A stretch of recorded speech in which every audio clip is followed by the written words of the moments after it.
MBBS ও BDS ডিগ্রিধারী ছাড়া নামের আগে কেউ ডাক্তার লিখতে পারবে না বলে রায় দিয়েছেন হাইকোর্ট। দুপুরে বিচারপতি রাজেক আল জলিল ও সাথিকা হোসেনের হাইকোর্ট বেঞ্চ এই আদেশ দেন। রায়ে হাইকোর্ট বলেছেন, এমবিবিএস ও বিডিএস ডিগ্রি ছাড়া আজ পর্যন্ত যারা ডাক্তার পদবি ব্যবহার করেছে তাদের বিরুদ্ধে ব্যবস্থা নেওয়া হবে না। তবে বৃহস্পতিবার থেকে আইন ভঙ্গ করে ডাক্তার পদবি ব্যবহার করলে আইন অনুযায়ী ব্যবস্থা নেওয়ার নির্দেশ দিয়েছেন আদালত। 5 দফা দাবিতে সারা দেশে কর্মবিরতি পালন করছেন ইন্টার্ন চিকিৎসকরা। বেলা 11:30টা থেকে তাদের এই কর্মসূচি শুরু হলে দেশের হাসপাতালগুলোতে বহির্বিভাগ চিকিৎসা সেবা বন্ধ হয়ে যায়। মঙ্গলবার সর্বস্তরের চিকিৎসক ও চিকিৎসা শিক্ষার্থীদের ব্যানারে এই কর্মসূচি ঘোষণা দেন ইন্টার্ন চিকিৎসকেরা। এদিকে আন্দোলন আর বিক্ষোভে যখন উত্তাল হাসপাতালের বাইরের পরিবেশ, তখন সীমাহীন ভোগান্তিতে পড়েন চিকিৎসা নিতে আসা রোগী ও স্বজনরা। সকাল থেকে চিকিৎসকের আশায় ঘন্টার পর ঘন্টা অপেক্ষায় থাকতে হয় রোগীদের।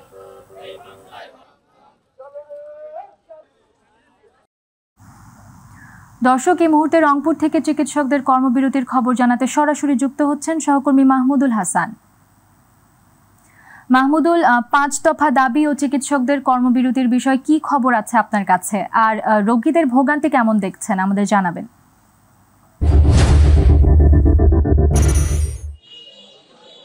জি আমাদুল, যেমনটা বলছিলেন যে আপনি জানেন যে বেশ কদিন ধরে সপ্তাহ জুড়ে কিন্তু রংপুর একেবারে যে ইন্টার্ন চিকিৎসক সহ শিক্ষার্থীরা একেবারে তাদের যে আন্দোলন সেটি কিন্তু আসলে চলমান রেখেছে এবং আজকেও আমরা দেখেছি সকাল 11টা থেকে 12টা পর্যন্ত তাদের যে কর্মসূচি সেটি পালন করেছেন। এই ক্ষেত্রে আমরা দেখেছি যে জরুরি বিভাগ থেকে শুরু করে বিশেষ করে হাসপাতালে যে চিকিৎসা সেবা নিতে আসা যে যারা চিকিৎসা সেবা নিতে এসেছে তারা কিন্তু অনেকটা আসলে বিড়ম্বনার মধ্যে পড়েছে এবং তাদের যে ভোগান্তির কিন্তু আসলে চরম পর্যায়ে উঠে গেছিল। তবে 12টার পর থেকে এই যে শিক্ষার্থী এবং ইন্টার্ন চিকিৎসকরা যে যাদের যে কর্মসূচি সেটি আসলে পালন শেষে তারা কিন্তু তাদের কর্মে যোগ দিয়েছেন। তবে আপনি জানেন যে আসলে দুপুরের কিছুক্ষণ পরে কিন্তু হাইকোর্ট কর্তৃক একটি রায় দিয়েছে যে আসলে নামের আগে কোনোভাবেই যে ডাক্তার লেখার যে বিষয়টি সেটি কিন্তু হাইকোর্টে একটি রায় দিয়েছে, তাতে কিন্তু আসলে সন্তুষ্টি প্রকাশ করেছে। তবে আগামীতে কি ধরনের আসলে তাদের কর্মসূচি থাকবে সেটি কিন্তু এখনো তাদের যে নির্দেশনা সেটি আমরা পাইনি। তবে সম্প্রতি যে ম্যাটস ও ডিএমএফ ইস্যুতে স্বাস্থ্য খাতের যে হঠকারী সিদ্ধান্তের প্রতিবাদ সহ বিএমডিসি থেকে শিক্ষার্থীদের যে ম্যাট শিক্ষার্থীদের রেজিস্ট্রেশন বন্ধ চেয়েছেন এবং শূন্য পদে চিকিৎসক নিয়োগ সহ এমবিবিএস ও বিডিএস ব্যতীত নামের আগে যেন ডাক্তার লিখতে না পারে সেই 5 দফা দাবিতে কিন্তু বিক্ষোভ মিছিল করেছে ইন্টার্ন চিকিৎসকরা। তবে আজকে যেহেতু হাইকোর্ট কর্তৃক একটি রায় হয়েছে সেই ক্ষেত্রে কিন্তু তাদের মধ্যে একটা স্বস্তি রয়েছে এবং বিশেষ করে আমরা দেখেছি যারা চিকিৎসা সেবা নিতে এসেছে এবং রংপুর কিন্তু উত্তরাঞ্চলে যে সর্ববৃহৎ একটি কিন্তু আসলে চিকিৎসা সেবা কেন্দ্র, সেখানে কিন্তু অনেক রোগীর উপস্থিতি থাকে। এই কারণে কিন্তু আমরা দেখেছি যে যখন এই যে সপ্তাহ জুড়ে যে ইন্টার্ন চিকিৎসকদের যে আসলে এই কর্মবিরতি এবং তাদের যে বিক্ষোভ, এই কারণে কিন্তু আমরা দেখেছি যে সাধারণ যারা রোগী তারা কিন্তু অনেকটাই বিড়ম্বনার মধ্যে পড়ছেন, তাদের যে চিকিৎসা সেবা সেটিও কিন্তু ব্যাহত হচ্ছে এবং সাধারণ চিকিৎসকরা যারা এই যে আন্দোলনকারী রয়েছেন তাদের সাথে কথা বলছি, তারা যেটি বলছেন যে সাধারণ মানুষের সুচিকিৎসা নিশ্চিতকরণের লক্ষ্যেই কিন্তু তাদের যে আন্দোলন সেটি কিন্তু তারা করছেন এবং এই যে হাইকোর্টের রায় সেটি আসলে কী ধরনের বহাল থাকে সেটি কিন্তু তারা চাচ্ছেন এবং নামের অনেকে আছে কিন্তু আসলে এসএসসি পাস করার পরেই কিন্তু তাদের নামের আগে ডাক্তার লেখা হয়। এই কারণে কিন্তু অনেক মানুষ কিন্তু তাদের যে সুচিকিৎসা সেটি থেকে বঞ্চিত হয়। এই কারণে কিন্তু তারা যারা এমবিবিএস না করবে তাদের আসলে নামের আগে যেন কোনোভাবে ডাক্তার নাম ব্যবহার করতে না পারে, এমনটাই কিন্তু আসলে তাদের দাবি ছিল। এই ছিল আমার কাছে আমাদুল, রংপুর থেকে চিকিৎসকদের কর্মবিরতির সর্বশেষ। মদুল, আপনাকে ধন্যবাদ। দর্শক, রংপুর থেকে চিকিৎসকদের কর্মবিরতির বিষয়ে সর্বশেষ জানাচ্ছিলেন সহকর্মী মাহমুদুল হাসান। রাজধানীর মতিঝিলের শাপলা চত্বরের ঘটনায় হেফাজতে ইসলামের দায়ের করা গণহত্যা মামলায় সাবেক প্রধানমন্ত্রী শেখ হাসিনা সহ 9 জনের বিরুদ্ধে গ্রেফতারি পরোয়ানা জারি করেছেন আন্তর্জাতিক অপরাধ ট্রাইব্যুনাল। আজ এ পরোয়ানা জারি করা হয়। গ্রেফতারি পরোয়ানা জারি হওয়া অন্যদের মধ্যে রয়েছেন সাবেক স্বরাষ্ট্রমন্ত্রী মহিউদ্দিন খান আলমগীর, সাবেক আইজিপি হাসান মাহমুদ খন্দকার ও বেনজির আহমেদ এবং গণজাগরণ মঞ্চের ইমরান ঈদ সরকার। এছাড়া অন্য মামলায় কারাগারে থাকায় সাবেক স্বরাষ্ট্র প্রতিমন্ত্রী শামসুল হক টুকু, সাবেক আইজিপি শহীদুল হক, সাবেক সেনা কর্মকর্তা জিয়াউল আহসান, সাবেক পুলিশ কর্মকর্তা মোল্লা নজরুল ইসলামকে গ্রেফতার দেখানোর নির্দেশ দেওয়া হয়েছে। গত 27 নভেম্বর শাপলা চত্বরের ঘটনায় শেখ হাসিনা সহ 50 জনকে আসামি করে ট্রাইব্যুনালের প্রসিকিউশনে অভিযোগ দাখিল করেন হেফাজতে ইসলাম। এবার মাই টিভি বিশেষ।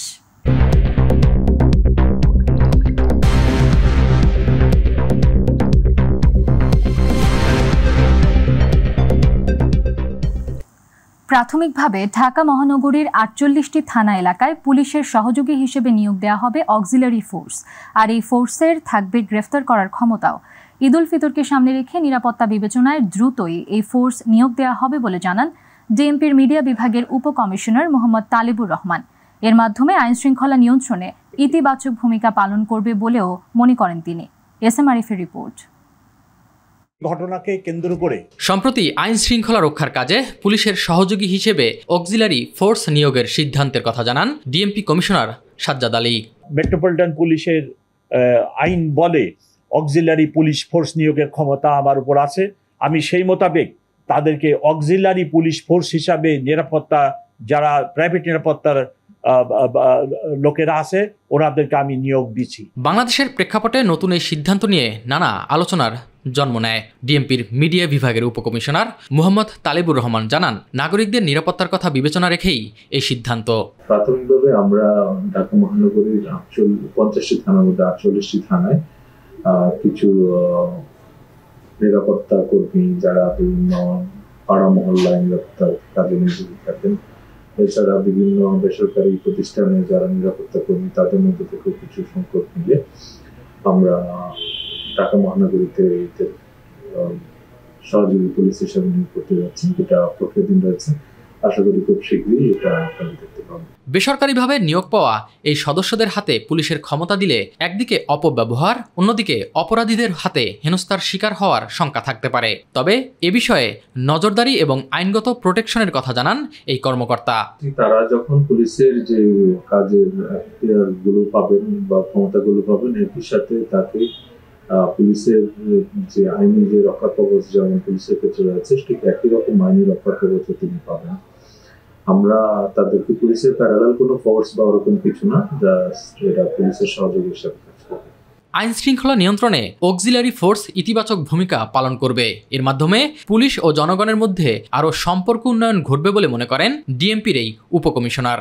আমরা জনগণের সাথে পার্টনারশিপের মাধ্যমে কাজ করতে চাই এবং পুলিশের যে পুলিশ পাবলিক যে পার্টনারশিপ রিলেশনশিপ সেটা আরো বেশি বৃদ্ধি পায়। প্রাথমিকভাবে এই নিয়োগের কোনো মেয়াদ থাকবে না, পাবেন না কোনো বেতন ভাতাও, তবে নিয়োজিতরা পাবেন সার্টিফিকেট।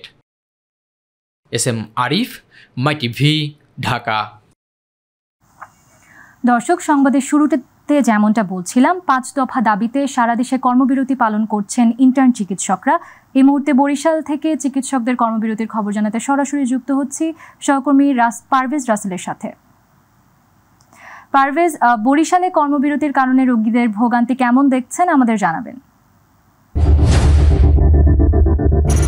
আমাতুল, যেমনটা বলেছিলেন আপনি, আসলে 5 দফা দাবি আদার লক্ষ্যেই কিন্তু বরিশালে এই মুহূর্তে শের-ই-বাংলা মেডিকেল কলেজ হাসপাতালে দুপুর 12টা 30 মিনিট থেকেই কিন্তু আসলে বহির্বিভাগের চিকিৎসকরা তাদের চিকিৎসা সেবা যেটা ছিল সেটা কিন্তু বন্ধ রেখেছে। এতে দক্ষিণাঞ্চলের প্রত্যন্ত অঞ্চল থেকে একেবারে বরিশাল মহানগর, জেলা, উপজেলা থেকে আসা রোগীরা কিন্তু পড়েছে চরম দুর্ভোগে। চিকিৎসকদের 5 দফা দাবি আদার যে চলমান কর্মসূচি, সেই অংশ হিসেবে এই কর্মবিরতি চলছে সকাল থেকে। এবং শিশু ও গাইনি বহির্বিভাগ, ডায়রিয়া, চর্ম এবং যে অন্যান্য যে শাখাগুলো রয়েছে, চক্ষু সহ বিভিন্ন যে ডিপার্টমেন্টগুলো রয়েছে সে প্রত্যেকটা ডিপার্টমেন্টই আসলে ডাক্তাররা বা চিকিৎসকরা তাদের কর্মবিরতি পালন করছে। এবং তারা বলছে যে এমবিবিএস বা বিডিএস ডিগ্রিধারী ছাড়া অন্য কেউ তাদের নামের আগে ডাক্তার ব্যবহার করতে পারবে না। ডিপ্লোমা চিকিৎসক নামে বিভ্রান্তিকর কোনো পদবি চলমান করা যাবে না। এমবিবিএস ছাড়া অন্য কেউ স্বাধীনভাবে প্রাইভেট প্র্যাকটিস করতে পারবে না। এছাড়া মেডিকেল অ্যাসিস্ট্যান্ট ট্রেনিং স্কুল বন্ধে বিশেষ অভিযান পরিচালনা করতে হবে। সব মিলিয়ে চিকিৎসকদের যে দাবি, সেই দাবি যদি আদায় না হয় তবে এই যে কর্মবিরতি এটা আসলে দীর্ঘ একটি আন্দোলনের রূপ নেবে এবং তারা তাদের সকল যেসব মেডিকেল কলেজগুলো আছে সব জায়গায় তাদের চিকিৎসা সেবা পর্যায়ক্রমে বন্ধ করে দিবে। আপাতত তারা বহির্বিভাগের চিকিৎসা সেবা বন্ধ রেখেছে। এতেই কিন্তু এই অঞ্চলের কয়েক লাখ মানুষ আসলে দুর্ভোগে পড়েছে। সকাল থেকে এসেছে দূর থেকে দূরান্ত তারা চিকিৎসা সেবা নিতে এবং তারা চিকিৎসা না পেয়ে তারা কিন্তু চরম কষ্ট নিয়ে আসলে আবার ফিরে গিয়েছে। তো সব মিলিয়ে বরিশালের বহির্বিভাগের চিকিৎসকরা যারা চিকিৎসাতে আসছে তারা রয়েছে চরম দুর্ভোগে। তো আপাতত এই রয়েছে বরিশাল থেকে আমার কাছে চিকিৎসা সেবার যতটুকু তথ্য ছিল। আমাতুল।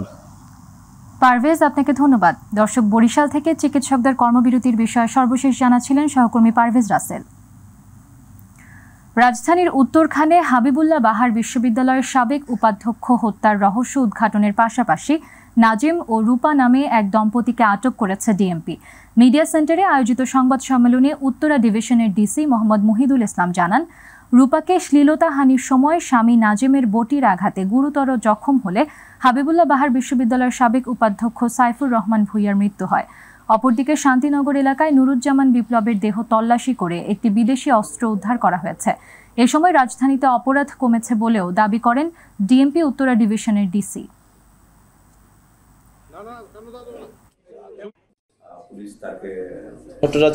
আমাদের যে টিম, আমি সহ আমাদের টোটাল টিম অক্লান্ত পরিশ্রম করেছে ওই দিন রাতে। বিশেষ করে আমাদের এডিসি, দুজন এসি, আমার সাথে এক এসি আছে, ও অনেক পরিশ্রম করেছে, টেকনোলজিক্যাল কাজগুলো করেছে। আমাদের ওসি তদন্ত, আমাদের সাব ইন্সপেক্টররা, অন্যান্য সদস্যবৃন্দ, আমরা খুবই ডেডিকেটেডলি কাজটা করেছি। কারণ দ্রুততম সময়ের মধ্যে এটা যদি আমরা রহস্য উন্মোচন না করতে পারি তাহলে হয়তো দেরি হয়ে গেলে হয়তো আমাদের কাজটা কঠিন হবে। তো আমরা সফল হয়েছি। আমরা দুজন আসামিকেই আমরা বিজ্ঞ আদালতে প্রেরণ করেছি। তারা সিআরপিসি 164 ধারায় জবানবন্দি দেবে, স্বীকারোক্তি প্রদান করবে আশা করছি আমরা, আর বিজ্ঞ আদালতে প্রদান করছি। আমরা মনে করছি যে এটি একটি অত্যন্ত প্রায় 12 ঘন্টারও কম সময়ের মধ্যে এরকম একটি ক্লুলেস হত্যা মামলা রহস্য উন্মোচন করেছে। দর্শক, জাতীয় পরিচয়পত্র কার্যক্রম স্থানান্তর নিয়ে কাল কর্মবিরতি পালনের বিষয়ে আজ মিডিয়া সেন্টারে কথা বলেছেন ইলেকশন কমিশন অফিসার্স অ্যাসোসিয়েশন। এ বিষয়ে আরও তথ্য জানাতে আমাদের সঙ্গে সরাসরি যুক্ত হচ্ছেন সহকর্মী আবু সাইদ অপু। অপু, এসআইডি নিয়ে আর কি তথ্য আছে আপনার কাছে, আমাদের জানাবেন। আমাতুল, আপনাকে ধন্যবাদ। আপনি জানেন যে এর আগে কিন্তু সিভিল সার্ভিস রেজিস্ট্রেশন কমিশন কিন্তু এই এনআইডি স্থানান্তরের জন্য সরকারের সঙ্গে কথা বলে, এবং এটি যখন আসলে নির্বাচন কমিশন সচিবালয়ের কাছে যখন এই বার্তাটি যখন পৌঁছায়, এরপর কিন্তু যারা এনআইডি সংশ্লিষ্ট যারা যেসব কর্মকর্তা কর্মচারীরা রয়েছেন তারা কিন্তু আসলে সবাই এটার প্রতিবাদ জানায়। কারণ এই নির্বাচন কমিশন সচিবালয় থেকে এনআইডি যেহেতু জন্ম, এখান থেকে যেহেতু সেবা নিচ্ছে, এবং এখানে যেসব কর্মকর্তা কর্মচারীরা আসলে সার্ভিস দিচ্ছেন এবং আউটসোর্সিংয়ে যারা কাজ করছেন সেসব মানুষরা কিন্তু নিরবিচ্ছিন্নভাবে সেবা দিয়ে যাচ্ছেন, এবং সেটি যেন এখান থেকে স্থানান্তর না হয় সে লক্ষ্যে কিন্তু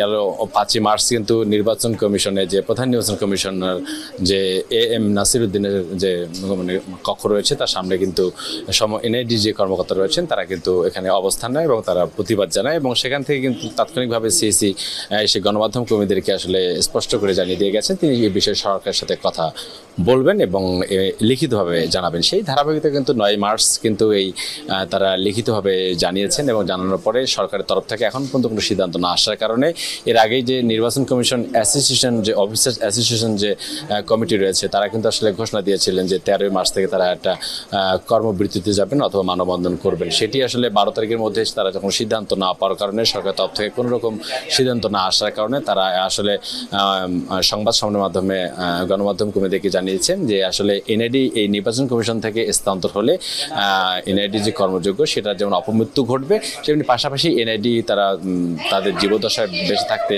যেখান থেকে জন্ম হয়েছে সেখান থেকে তারা এনআইডি স্থানান্তর করতে দেবে না, সেটা তারা জানিয়েছেন। তবে তারা কর্মসূচিটি ঘোষণা করেছেন যে 13 মার্চ আগামীকালকে সকাল 11টা থেকে দুপুর 1টা পর্যন্ত 2 ঘন্টা তারা মানববন্ধন এবং অবস্থান কর্মসূচি পালন করবেন, এবং তাও যদি আসলে সরকারের পক্ষ থেকে যে কর্মবিরতি এবং মানববন্ধনের হুঁশিয়ারি দেওয়া হয়েছে সেটি যদি টনক না নড়ে তাহলে তারা আরও অন্যদিকে কঠোর কর্মসূচি পালন করবেন। এবং এই বিষয়ে আমরা এখানকার নির্বাচন কমিশন সচিব আখতার হোসেনের সাথে আমরা কথা বলার চেষ্টা করেছি, তিনিও জানিয়েছেন বিষয়টি নিয়ে তিনি উচ্চ পর্যায়ের সরকারের সঙ্গে কথা বলবেন বলে আমাদেরকে আশ্বস্ত করেছেন। তো আমাতুল, নির্বাচন কমিশন সচিবালয় থেকে এটাই ছিল আমার কাছে এখনকার মতো সর্বশেষ খবর। আমাতুল।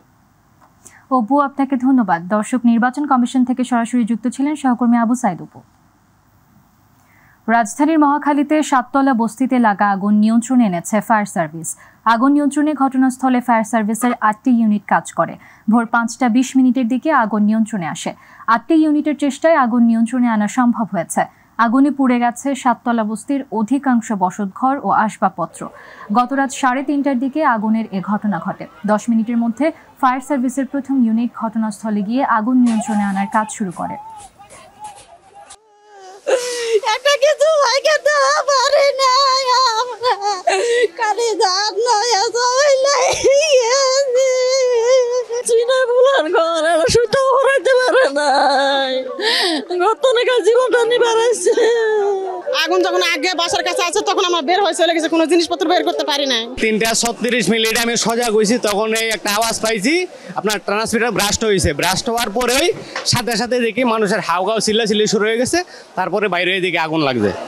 আমরা এখনো আহত বা নিহতর কোনো মেসেজ পাই নাই।